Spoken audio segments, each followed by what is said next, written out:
हाँ तो दोस्तों, इस वीडियो के अंदर हम मंगलम इंफ्रा इन इंजीनियरिंग के आईपीओ के बारे में बात करेंगे और जानेंगे कि इस आईपीओ के अंदर आपको अप्लाई करना चाहिए या नहीं।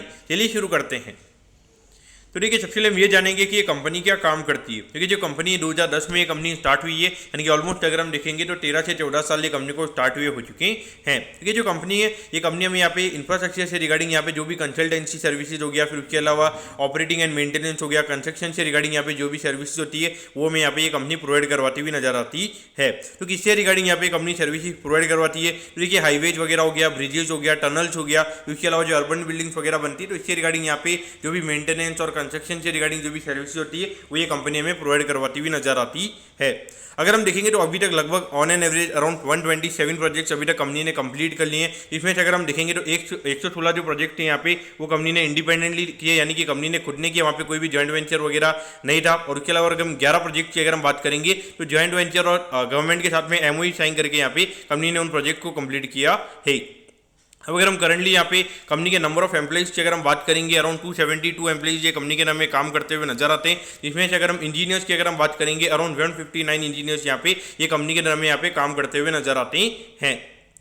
अगर हम यहाँ पे कंपनी के ऑब्जेक्टिव की अगर हम बात करेंगे, यानी कि जो आईपीओ से कंपनी को पैसा मिलेगा उसे कंपनी कैसे यूटिलाइज करने वाली है, तो देखिए वर्किंग कैपिटल की रिक्वायरमेंट से रिगार्डिंग यहाँ पे कंपनी का आईपीओ में आता हुआ नजर आ रहा है। यानी कि वही नॉर्मली कैश की रिक्वायरमेंट से रिगार्डिंग यहाँ पे डेफिनेटली ये इंफ्रा कंपनीज के पास में जब डेफिनेटली इनके पास में कैश आ जाता है तो डेफिनेटली 1 से 1.5 साल का जो इनका प्रोजेक्ट पाइपलाइन होता है तो वहाँ पर अगर इनको पैसे का शॉर्टेज नहीं होता है तो वहाँ पे जो प्रोजेक्ट्स वगैरह होते हैं वो टाइम पे हमें यहाँ पे कंप्लीट होते हुए नजर आते हैं। क्योंकि कहीं ना कहीं यहाँ पे कभी किसी पार्टी से ऑर्डर मिलता है तो वहाँ पे टाइम पे अगर पेमेंट नहीं आता तो उसकी वजह से ऑर्डर सही से इंप्लीमेंट नहीं हो पाता है। लेकिन अगर इनके पास में 1 से 1.5 साल का पैसा अगर आ जाता है तो वहाँ पे डेफिनेटली अच्छे तरीके से ऑर्डर हमें इंप्लीमेंट होते हुए नजर आते हैं।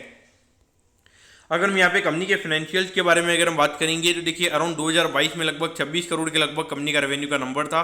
फिर ये नंबर हमें 34 करोड़ के लगभग होता हुआ नजर आया था। और जो रिसेंटली अभी जो फाइनेंशियल ईयर खत्म हुआ है वहाँ पे लगभग 40 करोड़ के लगभग का रेवेन्यू का नंबर हमें यहाँ पे ये कंपनी का नजर आता है। तो ऑल ओवर देखा जाए तो ग्रोथ तो हमें यहाँ पे ठीक ठाक यहाँ पे कंपनी की नजर आती है। अगर हम प्रॉफिटेबिलिटी की बात करेंगे तो यहाँ पे हार्डली 3 करोड़ के लगभग कंपनी का प्रॉफिट का नंबर था। और अभी जो रिसेंटली जो फाइनेंशियल ईयर खत्म हुआ है वहाँ पे 6 करोड़ 76 लाख के लगभग का प्रॉफिट हमें यहाँ पे कंपनी का नजर आता है। तो कहीं ना कहीं अगर आप देखोगे तो नेट प्रॉफिट मार्जिन जो है कंपनी का वो कहीं ना कहीं यहाँ पे थोड़ा ज्यादा यहाँ पे नजर आता है। ऑलमोस्ट अगर हम देखेंगे तो यहाँ पे लगभग 16-17% के लगभग का नेट प्रॉफिट मार्जिन हमें यहाँ पे कंपनी का नजर आता है। देखिए लॉन्ग टर्म में अगर हम देखेंगे तो यहाँ पे इंफ्रा कंपनीज में इतना मार्जिन होना डेफिनेटली काफी ज्यादा डिफिकल्ट रहेगा। लेकिन मुझे लगता है कि यहाँ पे जो कंपनी कंसल्टेंसी सर्विसेज प्रोवाइड करवाती है तो वहाँ पे कहीं ना कहीं जो कंपनी के जो ग्रॉस मार्जिन होंगे, यानी कि इतना ज्यादा खर्चा नहीं लगता होगा, तो इसीलिए कहीं ना कहीं जो कंपनी के जो मार्जिन है वो यहाँ पे अच्छे यहाँ पे नजर आते हैं।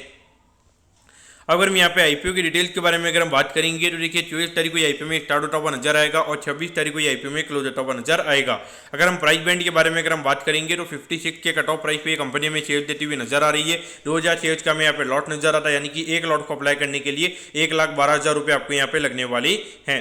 अगर हम इश्यू साइज की अगर हम बात करेंगे अराउंड 27 करोड़ 62 लाख के लगभग आईपीओ का इश्यू साइज हमें यहाँ पे नजर आता है। ये पूरा पैसा हमें कंपनी के पास में जाता हुआ नजर आएगा। और इसमें अगर हम रिटेल कोटा की अगर हम बात करेंगे अराउंड 33-34% के लगभग का रिटेल कोटा है, यानी कि लगभग 8-9 करोड़ के लगभग का रिटेल कोटा में यहाँ पे ये कंपनी का नजर आता है।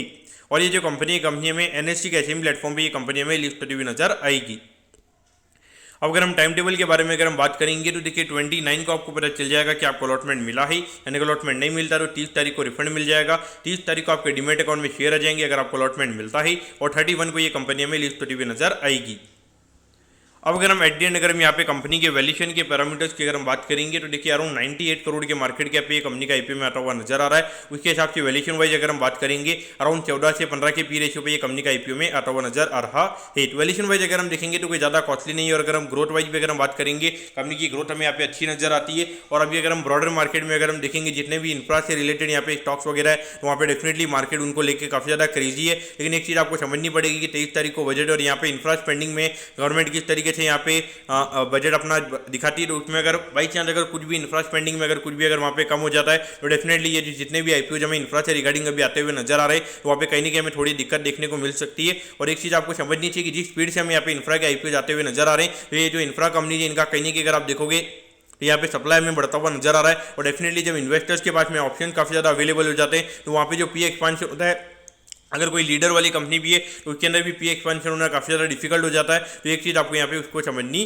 चाहिए। तो यहाँ पर आपको क्या करना चाहिए, तो देखिए मेरे ख्याल से 23 तारीख का डेफिनेटली आपको यहाँ पे पहले तो बजट में आपको देखना चाहिए। अगर 23 तारीख के बाद में अगर इंफ्रा के जो शेयर्स वगैरह है अगर उनमें हमें कोई करेक्शन देखने को नहीं मिलती है तो डेफिनेटली मेरे ख्याल से ये आईपीओ के अंदर आपको अप्लाई करना चाहिए। हाँ, अगर बाई चांस 23 तारीख को अगर बजट में अगर कुछ उतनी अगर हो जाती है और इंफ्रा से रिगार्डिंग अगर कुछ नेगेटिव आता है और स्टॉक में अगर हम नॉर्मली जो बड़ी बड़ी इंफ्रा कंपनीज अगर उनके अंदर 10 से 15% का करेक्शन अगर हमें देखने को मिलता है वहाँ पर डेफिनेटली मेरे ख्याल से ये आईपीओ को आपको अवॉइड करना वहाँ पे सही रहेगा। क्योंकि वहाँ पे कहीं ना कहीं ऐसा हो सकता है कि वहाँ पे आने वाले 5 से 6 महीने के लिए जो इंफ्रा कंपनी जो कि वो हमें यहाँ पे साइडवेज जाती हुई नजर आ सकती है। और कहीं ना कहीं मार्केट का जो मार्केट फैंसी सेक्टर में इंफ्रा भी नजर आ रहा है तो कहीं ना कहीं वहाँ पे वो सेक्टर एक तरीके से हमें यहाँ पे यूटर्न लेता हुआ नजर आ सकता है। तो डेफिनेटली मेरे ख्याल से बजट के दिन आपको यहाँ पे इंफ्रा कंपनीज को वॉच करना चाहिए। अगर इंफ्रा कंपनीज से रिगार्डिंग अगर कोई पॉजिटिव चीज आती है तो डेफिनेटली ये कंपनी के आईपीओ के अंदर आपको अप्लाई करना चाहिए। तो दोस्तों मैं कहता हूँ कि मंगलम इंफ्रा के आईपीओ के बारे में आपको सब कुछ समझ में आ गया होगा। अगर आपकी कोई भी क्वेरीज है आप कमेंट कीजिए, मैं जरूर आपके कमेंट पर रिप्लाई करूंगा। ओके दोस्तों, thank you, have a nice day.